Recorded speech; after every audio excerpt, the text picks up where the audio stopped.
encouraged at the times that we're doing, that we're just grateful for each other. We're grateful for the work that we're doing, for how we're trying, how we're doing trial and error, or how we're asking questions, and how we're just connecting with one another and asking those crucial questions of the why, the how, checking on each other's mental health and mental wellness. Are we taking care of ourselves as well? That's really important during this time. Ooh, I like this one. Keep thriving. Yes.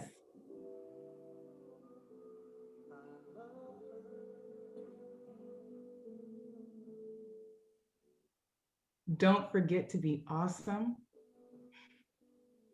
Wonderful.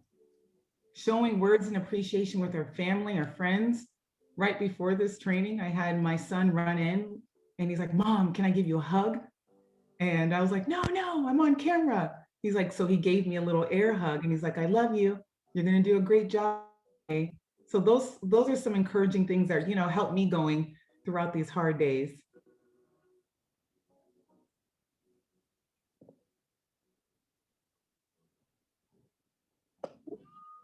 Go ahead and keep adding things in the chat. Those of you that are just coming in, welcome. We are How did you do it? How did you do it? So what I ended up, we're going to continue to show words of appreciation for each other, how people show words of appreciation for us. And go ahead and take a gander to look at in the chat to see if any of these words resonate with you or any words that you can take back and share with others. Greetings, everyone. Almost everybody is in here in the room. And so we will get started. I'm going to hand it over to my team to take it from here. Thank you, Tammy. We're just continuing to show words of appreciation for each other, looking at what's in the chat. Ooh, this has been my favorite. Starting some good trouble. Wonderful. And we are here for you, always here for you, connecting with you. And so just note that if you guys ever need any help or support, so you're in? I'm in. We're here at LACOE to really support you, help you, any questions that you may need to go through, some things that you just may want to look at, please feel free to connect us at any time so we can help and support you throughout this time. So we're going to go ahead and move on to the next piece. And this is a little activity that's going to help you guys really get started so we can put you guys in collaboration time and collaboration teams. So we're going to ask you guys to do is if you can take some time to rename yourself. So now how you rename yourself, if you have not done this before, you're going to take your cursor, you're going to hover it over your photo, and you're going to see the 3 dots. When you see those 3 dots, go ahead and click it, and you have the option to rename yourself. What we're looking for you to do is first part, we want you to have your school type. Your school type, we have a guide at the bottom, will either be elementary, which is an A, middle or intermediate, which is a B, C, comprehensive high school, D, continuation or community day school, E, independent studies. So we would like you guys to first put the letter in front of your name. And then the next piece we want you to do is your actual school name. Please write your school name in full. This is going to help us be able to put you in the school teams so you guys can have that collaboration time that you guys were looking for before. After your school name, we're going to have you put a dash and have your district name and then your full name. So again, your school type, please look at the guide at the bottom where it says which letter to utilize, your actual school name, your district, and then your full name. For an example, you can see we're going to utilize Paramount School District because we just want to have a nice example for that. So you'll see I have A because I want to represent elementary school. My school name is Collins Elementary, Paramount School District, and then my full name is Chanel Young Smith. Don't worry about how long it will be because we'll be able to see that on our side when we're putting you the name. I can already see some boop, boop, Collins, yes. We like to go ahead and use some examples so you guys can go ahead and you guys are able to connect with the work that we're doing. Yeah, don't put Collins if you're not from Collins though. Put your own school name. Almost everyone, we've got about half of you done. Chanel, do you want to call out who's the name of the schools that you see already in? So before I go ahead and do that, just for another example, I want to make sure that we're able to accommodate our LACOE and our district administrators. So if you are part of a district and you don't have a school name, what we would like you to do is choose a school type. So any type that you want to be able to represent, you can go ahead and do that. When it comes to your school name, if you're a district or your LACOE, please say none. Then you'll put your actual district. If it's your district, if it's LACOE, you're going to put LACOE and then your school name. That's going to help us put you in the correct teams. So I can see a lot of people. We have almost everyone ready to go. So I'm going to go ahead and move on. And if you haven't done so, please go ahead and look at it. And we also have an example in the chat for you so that can help you as we move forward. Maybe we need to just take one more second because I see a few people that might have trouble with this. Chanel, can you tell them one more time about how to rename themselves? Of course. So what you're going to do is take your name or take your cursor. You're going to place it and hover it over your particular picture where you can see your face. So there's me moving around. I have my cursor over my face. And then I'm going to move it and I'm going to see 3 dots. I'm going to click on those 3 dots. And then I'm going to be able to have an option to hit rename myself. As I rename myself, I'm actually doing this right now. I'm going to choose what group I want to be in. Currently choosing B, middle school. Changing, I'm going to say the school, I have none because I am LACOE. Then I put LACOE. And then my name is changed. And click OK once I'm done.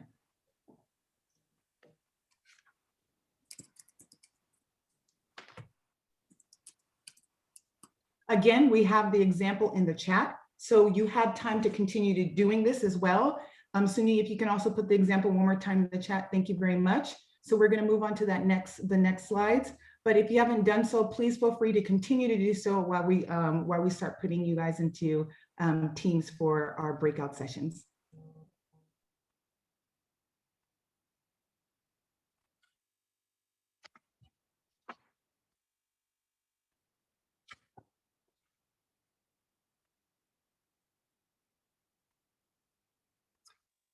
Take it away, Tammy. Oh, I was muted and I'm talking. Thank you. All right, so welcome everyone. This is Tammy Gable, Project Director for the Center for District Capacity Building. And myself, Chanel, Aaron, and Sunhee are here to support all of you in the ESSA work. There are other LACOE folks also on the call who are also here to provide support to all of you. One of our priorities is to broker services. So if you have any needs, feel free to reach out to us. And then we're happy to help connect you with the folks that might be best suited to help you. The first time we were together, we did an overview, and that information we've sent to you. It's in the live binder. If this is your first time, welcome. But if you want to catch up on what we've provided in the past, you're more than welcome to go through that first info session. And then we had our first session last time, and we're going to go into a little bit more depth about what we covered then. But if you need to review that information, you're more than welcome to do that. We're recording all of the sessions so that you have it for quick access and to share with others. So this is our second session, and I'm really glad that you came back. We're hoping to give you a lot of time today, both as school teams. You'll have 3 times together today as school teams, and you'll have another opportunity for some extended time with similar teams. So that's why we needed you to rename yourself. And I still see a few of you still need to rename yourself. So if you could please do so right away, that would be really helpful in helping us get you into the breakout rooms. So again, as I mentioned earlier, this is the team here to support you. And also joining us today is Wendy Foy, our secretary, and she is the magic behind the scenes who helps us get it all done. And so our next session after today will be March 11th. And then there's plenty of time for us in between for us to check in with you. I know that our team has been reaching out to all of you. We know you spent a little bit of time together with your school teams to prepare for today, and we really appreciate your efforts in doing that. So this is an overview of the series outcomes. We've gone through this before. The goal is for this to be a network so that you guys have more time talking to each other than we are talking to you. So I'm going to keep this relatively short, but this is the same series outcomes that you have seen before. But the big goal is to help you dig into the challenges that your school has, refine them based on our current context, and then help you develop action plans towards improvement. So today you will have time with your school site and school team. We are going to give you more time to complete tasks. And again, you'll have some collaboration time with participants from other districts by school type. And I will also be, you're not going into breakouts yet. And you'll also have more collaboration time with participants from other districts similar to your school so that you guys can get to know each other. And we'll be adding to the live binder a contact list so that you guys can phone a friend. We know that it's hard to get this work done on a good day. And so if you're someone in a similar situation that you can get to know, lots of ideas can come from collaborating together. So with that, I'm going to hand this over to Sung-Hee. All right, thank you very much for being with us today. Today's outcomes, we're looking at 3 main outcomes: understanding the problem using the iceberg model as a tool to understand the root causes and levers of change, an opportunity to network with other members to gain ideas around systems analysis, and understanding the 5 whys analysis to deepen understanding of the cause and effects of the problem occurring in your system. So at the heart of our networked improvement community is the spirit of collaborative sharing and learning, collaboration being the ideas that never existed until all of us entered the room together. So this is a space for us to share our stories in a safe space, learn and share practices, try them, learn from each other's experiences, and share our expertise and learn from each other's expertise. In session 1, we propose these norms for our networked improvement community. In checking the chat, these norms have been affirmed. We did not receive any recommendations for additions or deletions. So please take a look at those. And as you read those to yourself, if you find anything that you would like to add or anything that you would like to delete or modify, please, again, include those in the chat and we will review the chat for our next session. And let's take a moment to do a quick review to ground us in our session for today. So we have tools to support you. We have our live binder and also our Padlet. And I am putting those links in the chat for you right now. And also at session 1, we talked about what a networked improvement community is, and that it's rather than asking whether an intervention works, a networked improvement community asks what works, when, for whom, and under what set of circumstances. We also learned that as a networked improvement community, we're in this to build our capacity in and through practice, and that we're really learning the process of how we improve together. Brings together 2 big ideas, improvement science and network communities. And last time we took a little bit of a closer look at the Plan, Do, Study, Act cycle. We thought it might be great to provide an overview of the continuous improvement process that we're engaging in.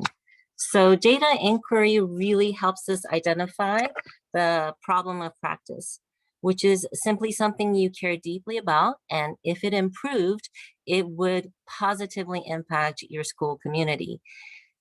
The data may point to multiple problems of practice that you care about, and to prioritize them, you would take a deeper analysis of the data, what you've done, what you need to collect, and what's missing. In session 1, we looked at our LEA's CSI prompt responses as part of our data inquiry.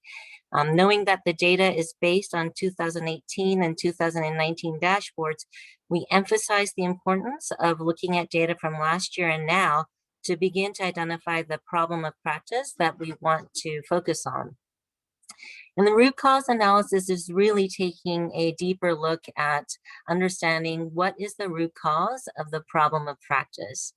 And at the last session, we introduced the iceberg systems thinking model.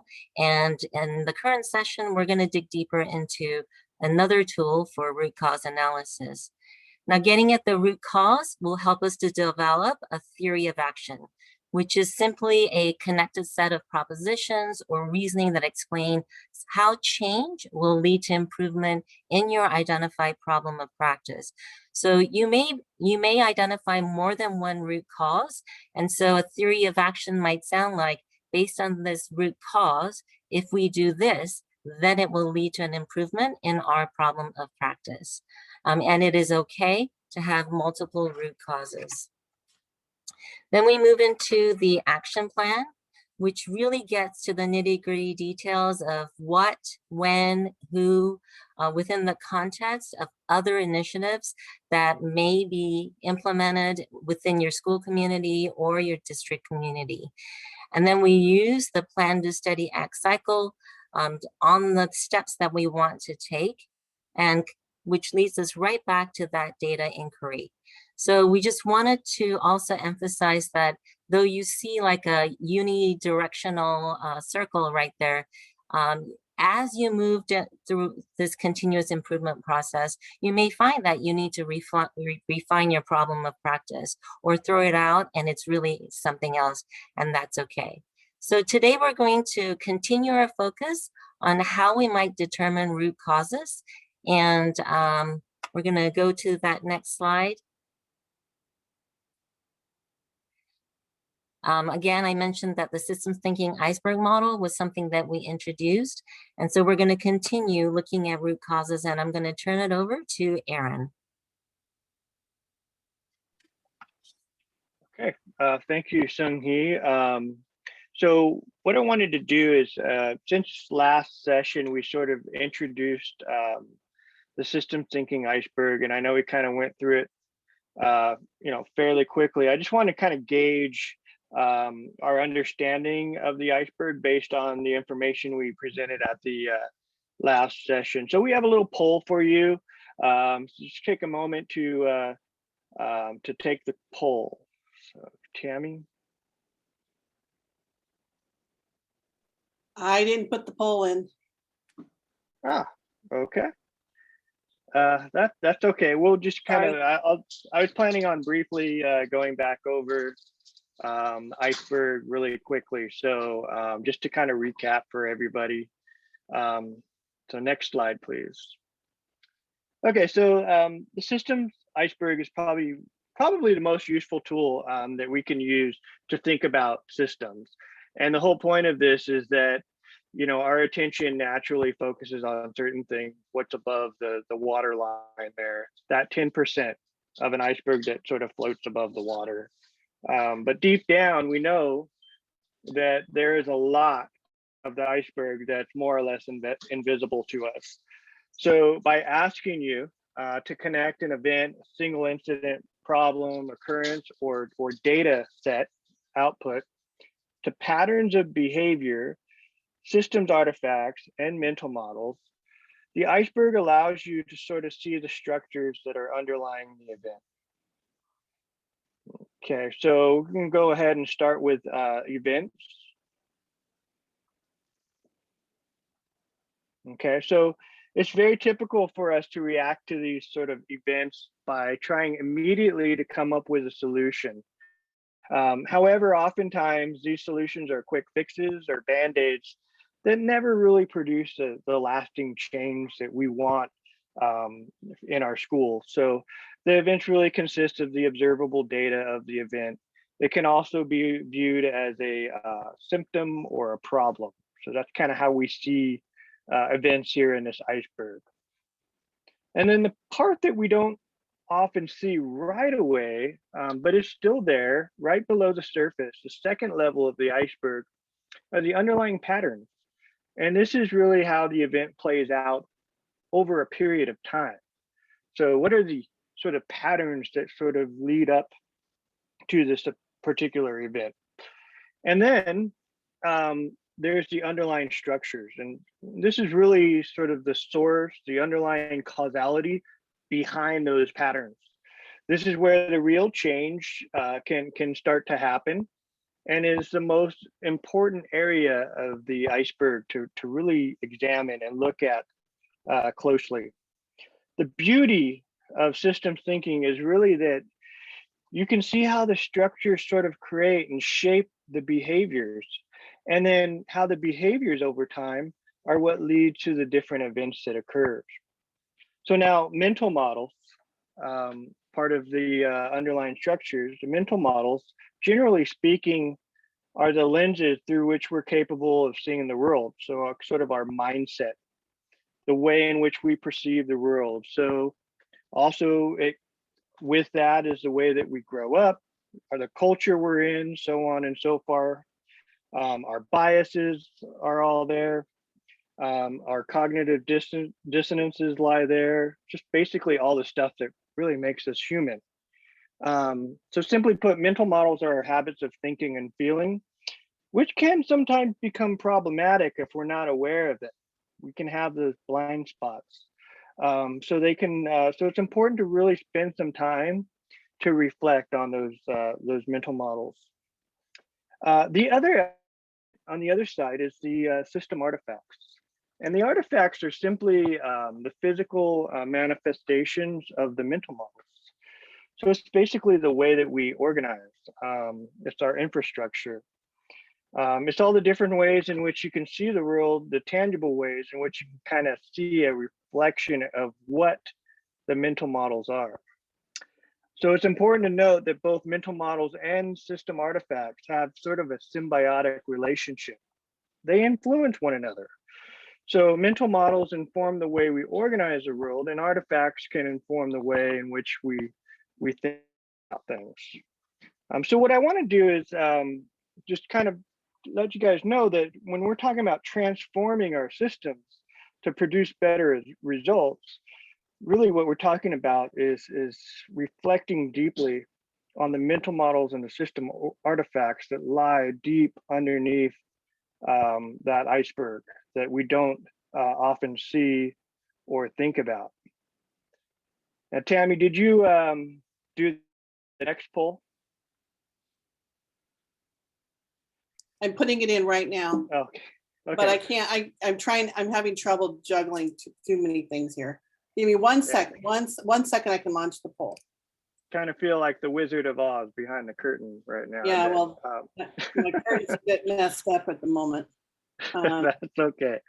So, you know, this slide here is just an example of, you know, it's kind of the system thinking iceberg at work. This is a reflection on behavior challenges in the classroom. So this would be the activity that maybe a team would get together and do, kind of see what's happening in their in the system. And so that's actually not the one, Tammy, that we want to use right now. So. I'm on a roll today. All right, we'll try it again. Go ahead and keep going. Yeah. So so anyways, what I really wanted everybody to reflect on is kind of thinking about your own systems. Where do you see yourself being able to intervene best? Do you see yourselves sort of being able to intervene in the mental models or the system artifacts? Now, neither, you know, there's no wrong or right answer to that. It's really about thinking about the context, your school and district context that you're in. Some of you might think, well, it's really a lot easier right now, or we're going to get more bang for our buck, or we're really going to focus more on the mental models that are occurring in our organizational culture and how we might be able to change those mental models or influence them. Some of you may be thinking that system artifacts might be the way to go. That might be the way that we want to intervene in some of the sort of tangible policies, procedures that we use in our systems. So, but the point is, we really want to kind of think about both, and that kind of gives you sort of a starting piece when you're thinking about root cause, going into a root cause analysis. So we'll go on to the next slide there. I can try the poll now if you'd like. No, it's okay. We're good. I think we're okay. I just wanted people to reflect a little bit about the mental models piece and the system artifact, and kind of where you might self engaging. Okay, so what we're going to do right now is we want to put you in your school teams, because actually part of your homework was to kind of go through this activity with your team to look at the systems thinking iceberg and kind of apply it to the problem that you're sort of seeing at your school site or your district. So we're going to go ahead and give you some time to discuss that. And if you already did that with your team, just kind of have a little bit more discussion around that, and just kind of reflect on it a little bit. Yeah, so for the next half an hour, you're going to be working in groups. You're going to have 10 minutes to reconnect with your school team, and then you're going to have the following 20 minutes to connect and share with colleagues from other districts by school type. And that's why we asked you to rename yourself. So let's take a look at the questions. All right, so please reflect as a school team on these questions prior to your share in cross-district school teams by school type. And the questions are, what were the highlights of your work from last session to this session as you applied the iceberg systems thinking model and worked on your communication plan? And what emerged as an area in need of attention during your iceberg model analysis? So we recognize and we realize that some of you may be at different stages of using the iceberg systems thinking model, and that's okay. Just speak from where you're at, or if you haven't had a chance to really get together and do this in depth, you can speak to how the iceberg system thinking model might be helpful to you in getting to that root cause. All right, so we're gonna give you the next 10 minutes to work in your school team. So as you get ready to move into the rooms, please note that we have a few singletons that have come. And so if you do not have a school team, I've tried to put you in like rooms so you guys can have those conversations and discuss. Note that we're gonna send you directly into the room. If you have any questions or concerns, please feel free to go back to the main room so we can try to reassign you or answer any questions that you may have. All right, everybody, see you soon.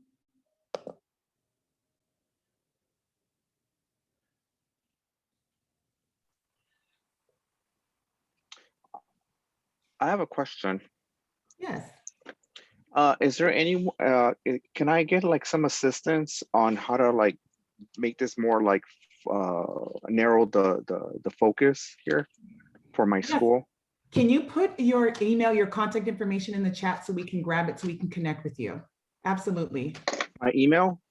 Your email, yeah, and then best time to, just your email, we'll send you an email. Okay, Just send us Absolutely. a direct message to Chanel or to any one of us. that's my email. Got Okay. it, thank you, I just snatched it, perfect. And remember, we're Welcome. just beginning. All right. Okay. Because I'm just here by myself. I gotta bring other team members. We'll get there. It's going to take a little bit.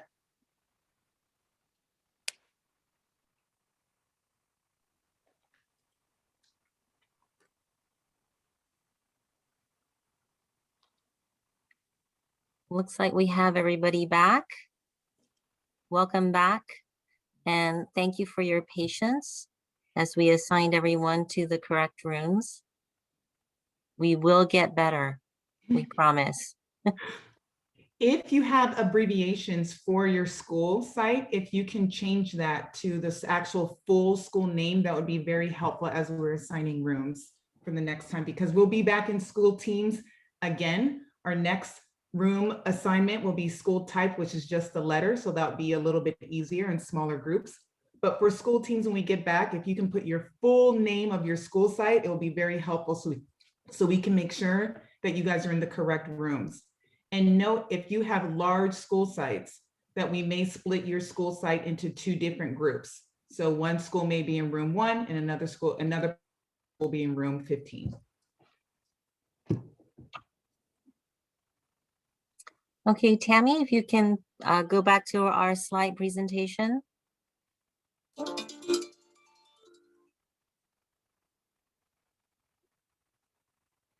Yes. Hold on one second. So we're going to go ahead and get you ready to meet with your colleagues from other districts. Hold on one second. And you're going to share your responses to the same questions, which I will place in the chat for you. And you're going to have an opportunity to be with these members from our community for the next 20 minutes. Okay, next slide, please. Just a quick glance at our norms, just to remind us of our norms for our network improvement community. Next slide, please. So here is the protocol. So the reason why we asked you to put your school type is we're going to group you by school type. And so we'll assign you to those groups.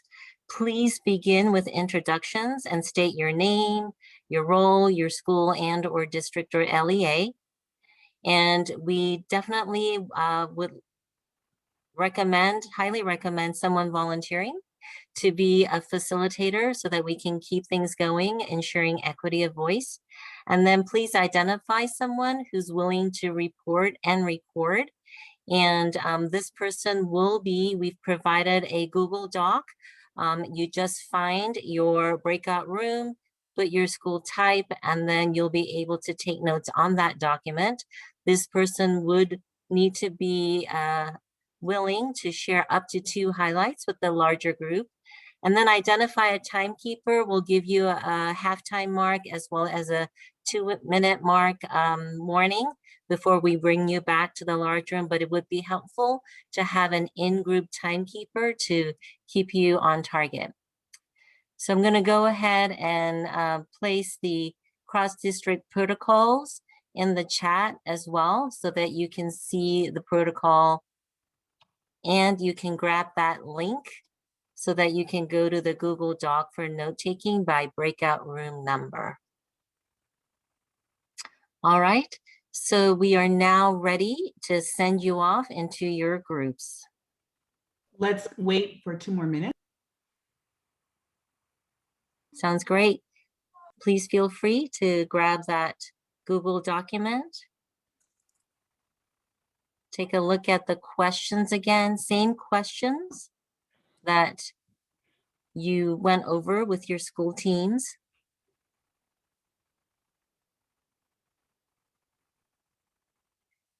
And then we understand that it's been a long day for you already, so thank you for hanging in there.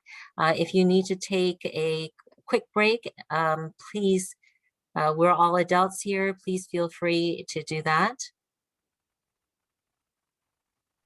And just to note that this is really the heart of, you know, what we want to do with these series is make sure that we give you plenty of time to network and kind of discuss how you guys are addressing your systems and really share out with one another, because that's really the power behind this. And so bear with us. We're trying the technology. We're trying to, you know, normally we would like, okay, get a drink of coffee, walk across the room, join your group over here in the corner.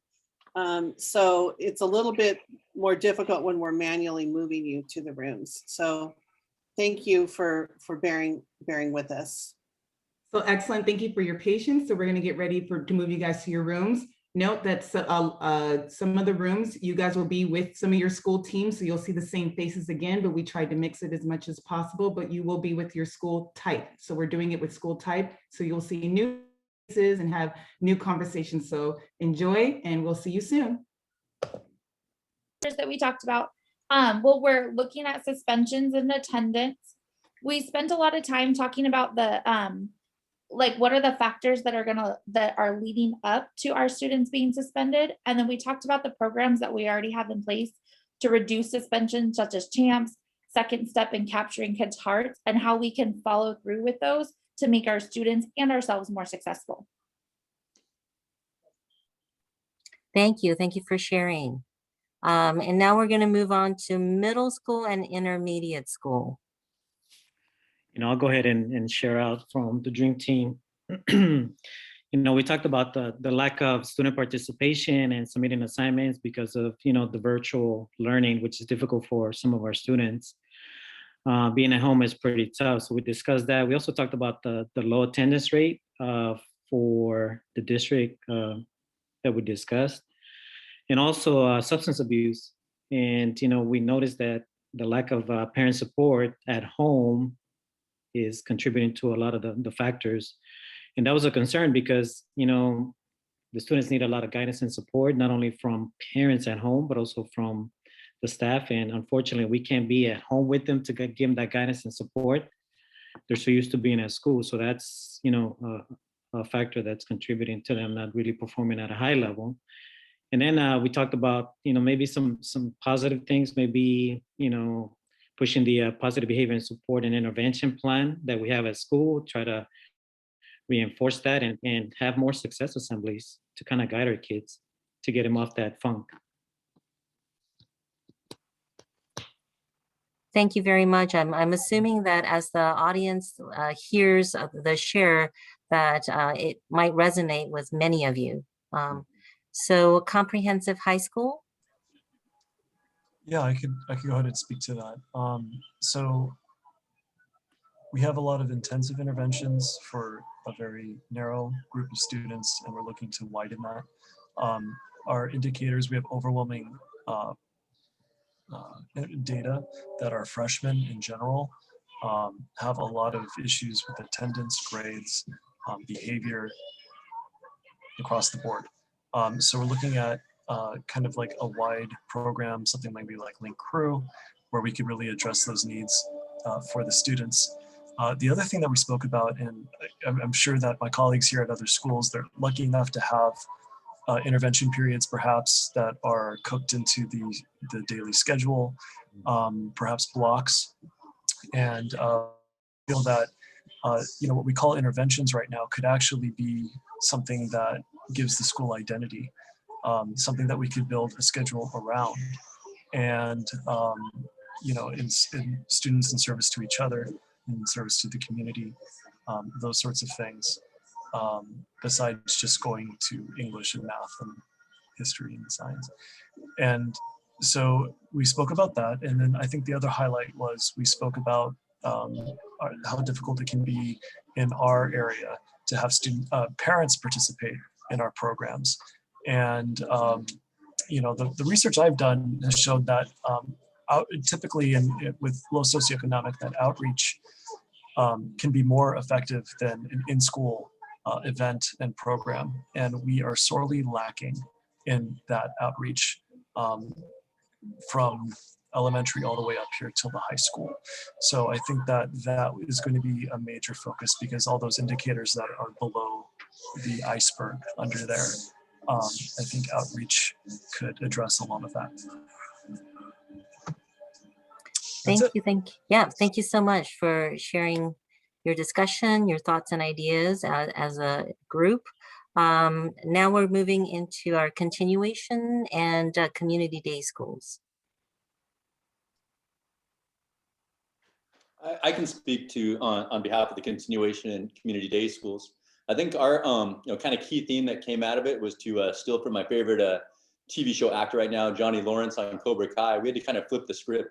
What works in the traditional high school doesn't work in a lot with a lot of the kids that end up at a continuation high school. I mean, if it had worked back in 3rd and 4th grade, they probably wouldn't be where they are in 8th and 9th grade. Now, sometimes stuff does happen in middle school years, whatever, that changes that. But when they got to high school, I think most of us talked about how we used kind of last March, April, and May to kind of figure things out, and just realized that it wasn't working. That these kids really need that in-person kind of feel to succeed, but yet we can't give them that. So we're just trying non-traditional things. We talked about how one site has kind of gone to a whole PBL, project-based learning approach, and so try and make it more student-driven, where the students are kind of in charge of what they're learning, and as long as it's under the content and it fits the content, we can make that work. Another school shared that they pretty much have gone to an independent study model, where every kid is working on a couple of educational platforms, and through those platforms, the teachers can facilitate the class and kind of use those platforms to see where the kids are struggling at, And then the feedback's right there all the time. So the kids and the parents know exactly how they're doing. So they kind of put the ball back into the kids' court, because most of us are on these block schedules. So you're only going to see your classes a couple of times a week. So by at least giving them the software online, the kids are able to access it.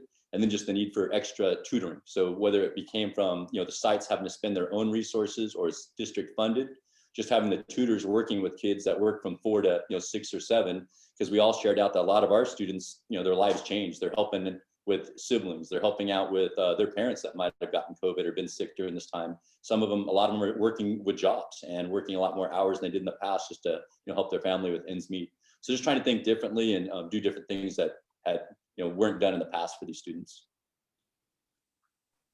Yeah, thank you very much. And so far, I'm hearing a lot of themes around family and community and school partnerships. We're talking about redesigning the way we teach, redesigning the way we are structuring our system to meet the needs of our students. And we have our independent studies group. Is there someone from the independent studies group that would like to share out? Yes, I'll go ahead and share out for our group. So we had 2 different schools in there, and we both saw some major changes for this upcoming school year, which Jacqueline put it really well. She said we were kind of like stuck in that top 10%, that survival, the tip of the iceberg. So kind of more doing like triage, and that has had other ramifications because of operating in that. However, at least I know for sure in our school, our big takeaway was that we have made some huge progress in those changes that were made. We've developed a lot of new expertise in the new curriculum, as well as the new systems, filled a vacancy of a position that we had, and things are just really improving now.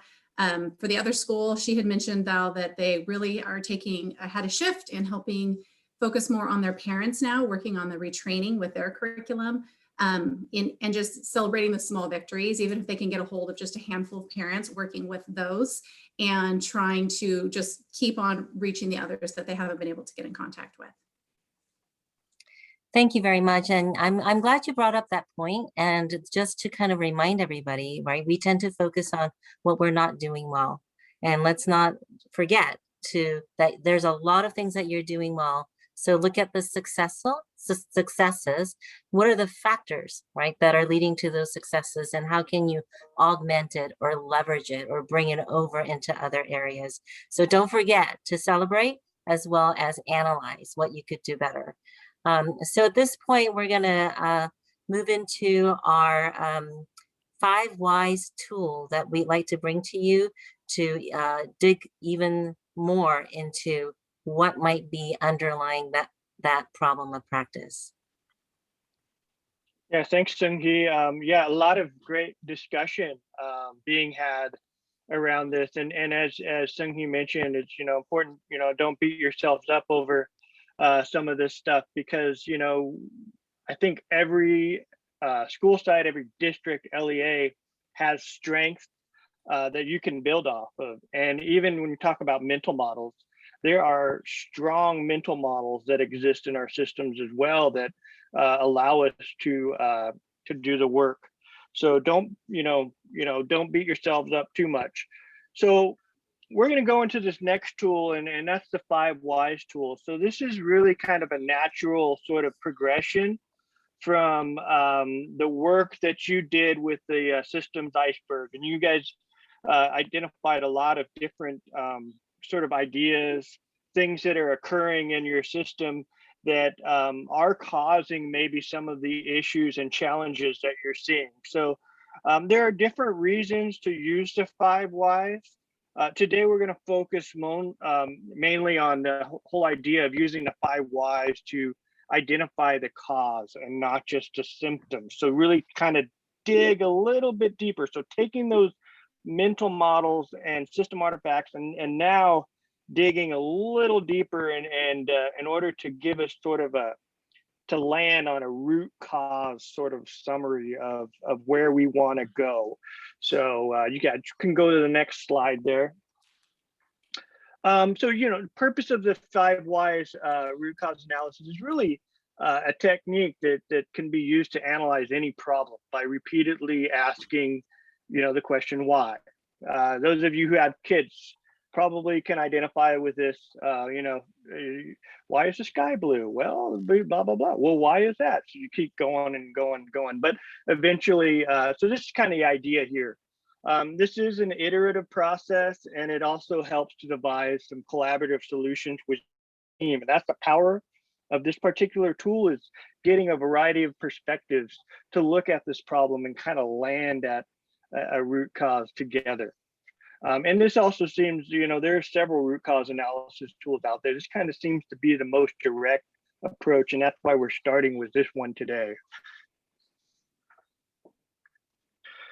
So we have an example here for you, just kind of, this one comes off of our last session when we talked about the iceberg the first time around, about this whole advent of grading and sort of comparing this year's grades to last year, and just the drop of grades occurring. So what we did is we kind of examined some mental models around that and system artifacts. And so this particular problem statement kind of takes off from there. We decided to start with sort of a mental model approach on this in order to craft the problem. And so it is important that when you are using this particular tool, that you spend some time around crafting a clear and concise problem statement, because that is almost half the work right there, trying to figure out what exactly is the problem that we're trying to solve. So right here we have 40, and this is fictional, although we know that this is occurring quite a bit, but description of the problem: 43% of students have grades that are lower compared to the previous year due to the mental model of teachers needing to cover the content, right? We know that this is, covering the content is near and dear to a lot of our teachers' hearts. And we just know that during a pandemic, it's probably not the best approach. But so you look at that, and then you go through a brainstorming session. And the answer here is because pacing guides already exist and teachers feel they need to cover the same content at the same pace remotely. So you craft that statement, then you ask again, well, why is that? Well, the answer is the pacing guides are considered sacred at our school site. Well, why is that? The pacing guides ensure that we cover what students need to know and be able to do in order to be ready for the following year. Why is that? Teachers are concerned that if they do not follow the guide, students will not be ready. And then the final why, which kind of leads us to a root cause: teachers have not been given the flexibility to deviate from the pacing guide, which then leads us to sort of this root cause analysis statement. And what we came up with is teachers need time to adjust pacing based on student grading, which means really looking at relying on formative assessments during remote learning. Oftentimes we found that, that's just not happening enough right now. And so we're just kind of barreling through the curriculum and not pausing and checking our students' understandings. So that is just an example to go through. So next slide, please. So what we're going to do is just kind of have you guys go through this together in your teams just to get started. We don't expect you to finish doing the 5 whys analysis by any means. We just want to give you some time to work in your teams and kind of get the ball rolling. So just a few things to remember. I'm going to go ahead and lay out the protocol for you. So number one, make sure that you ensure a diverse team to get a variety of perspectives. So that's really important. The other important thing is to make sure that you assign roles. So you're going to want to have a facilitator, a timekeeper to keep everybody on time, and a recorder. So those are kind of 3 essential roles that you're going to need to have. 2, spend some time, as I mentioned, brainstorming about the need the team is trying to address. Refer to the discussions you had around the iceberg activities. Consider the mental models artifacts to come up with that problem statement. Next, produce a clear and concise problem statement. You might need to go through a couple iterations before you kind of fall upon one. Number 4, facilitator, once you have that problem statement, will ask the first why. So why is that? And then you're going to go through the brainstorming session to come up with the why statement. And then you're going to just go ahead and repeat that process for the next 4 whys, which will then get you to a root cause statement at the very end. So you might need some time to sort of craft that statement together again. Just a few things to remember when going through this. If you could go to the next slide. Just you know, a lot of times it's hard for us to kind of, we all have internal biases that we bring to the table. So just kind of try to check those internal biases as you're going through this activity. Make sure you ground your answers in the evidence. Try not to make assumptions, again, grounded in facts. You know, lay down any personal agendas. We know that different people can sort of bring their different agendas to the table, but also make sure you're presuming positive intent among all participants. And it's okay to have multiple answers to a why. It's all right to kind of, you know, lay those out there and then develop a consensus. And don't get bogged down by the process. If you find yourself getting bogged down, just go on to the next why. You know, you want to try to get through this in order to dig deep. So, but just don't get bogged down. All right. So at this time, we really wanted to give you some time to work together as a team. And as you can see, we were definitely over ambitious in our agenda. And it is already 4:28. So what we will do is we'll build in some time for you to revisit this tool. But in the meantime, if you'd like to get together with your team in between sessions and try the 5 whys protocol, as well as use the 5 whys template, please feel free to do so. Again, our intent was to give you some team time so that you can also schedule your next team time, decide on next steps, as well as work on your communication plan. And we apologize that we are close to our 4:30 timeframe. So we encourage you to meet as a team so that you can regroup and discuss what your next steps are going to be in between sessions. We're here for you. You can reach out to us. We've already had some teams reach out to us, and we're going to be meeting with them in between sessions to help them with their analysis. So please, we're going to go to our feedback input form. Please indicate in your feedback input form if you would like us to reach out to you, and then we will definitely, one of us, will contact you. So I'm going to go ahead and drop the feedback form in the chat. If you can take the next minute or two to give us your thoughts, your responses. We take your feedback very, very seriously. So please click on that link and please take a moment right now to give us your feedback and input. Of course, if you would like more time to think about it, you're welcome to do that. But we all know that if we're able to get it done right now, something that we can take off our plates. So if you wouldn't mind, please click on that link and give us your feedback and input.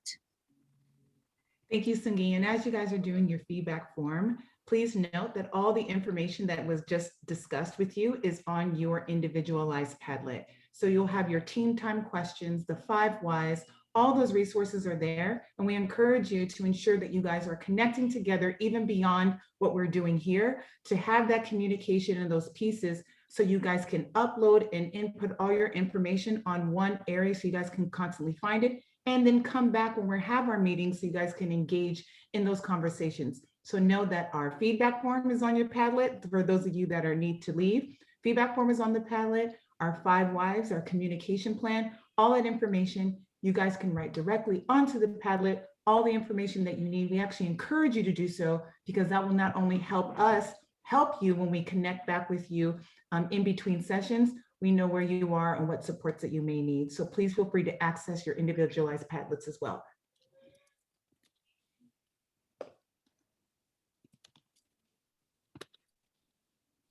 thank you everyone for coming, and we really appreciate your patience with us as we're trying to figure out breakout rooms. We know we have some work to do, but we're trying to do a lot with the limits that we have. And so thank you for your patience as we sort it out, and hopefully that time will go a lot smoother in the future.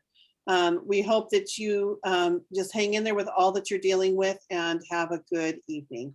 And thank you all for coming.